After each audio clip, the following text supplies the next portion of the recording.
കൊല്ലത്ത് പ്രതിയുടെ വീട്ടിൽ മോഷണം നടത്തിയ എക്സൈസ് ഉദ്യോഗസ്ഥൻ പിടിയിൽ. വാറ്റുകേസിൽ പിടിക്കപ്പെട്ട അൻസാരിയുടെ വീട്ടിലാണ് പരിശോധനയ്ക്കിടെ ചടയമംഗലം എക്സൈസ് ഓഫീസിലെ ഉദ്യോഗസ്ഥനായ ഷൈജു മോഷണം നടത്തിയത്.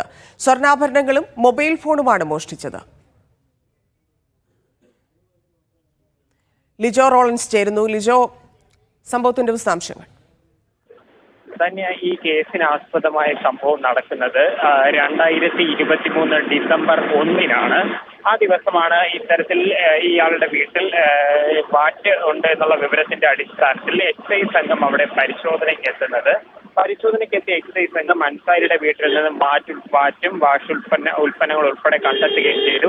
അതിനുശേഷം 42 ദിവസങ്ങൾക്ക് ശേഷം ഇയാൾ അൻസാരി ജയിലിൽ നിന്ന് തിരികെ എത്തി പരിശോധിച്ചപ്പോഴാണ് വീട്ടിൽ തന്റെ മുറിയിലുണ്ടായിരുന്ന മാലയും ഒപ്പം തന്നെ ലോക്കറ്റ് നഷ്ടമായി കണ്ടുകൊണ്ട് പോലീസിൽ പരാതി നൽകിയത്. ആദ്യഘട്ടത്തിൽ പോലീസ് ഇത് കാര്യമായി എടുത്തില്ല. കേസെടുക്കാത്തതിനെ തുടർന്ന് കോടതിയെ സമീപിച്ചു.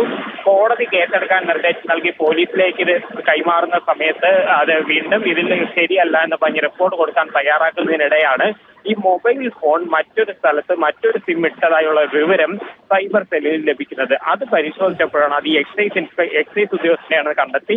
തുടർന്നാണ് നടപടി സ്വീകരിച്ച് ഇയാളെ ഇപ്പോൾ പിടികൂടിയിരിക്കുന്നത്. അൻസാരിയുടെ പരാതിയിൽ ഷൈജുവിന്റെ അറസ്റ്റ് രേഖപ്പെടുത്തിയിട്ടുണ്ട്. മറ്റ് സ്വർണ്ണാഭരണങ്ങൾ ഉൾപ്പെടെ കണ്ടെത്താനുള്ള നടപടികളും പോലീസ് ആരംഭിച്ചിട്ടുണ്ട്. ധന്യ.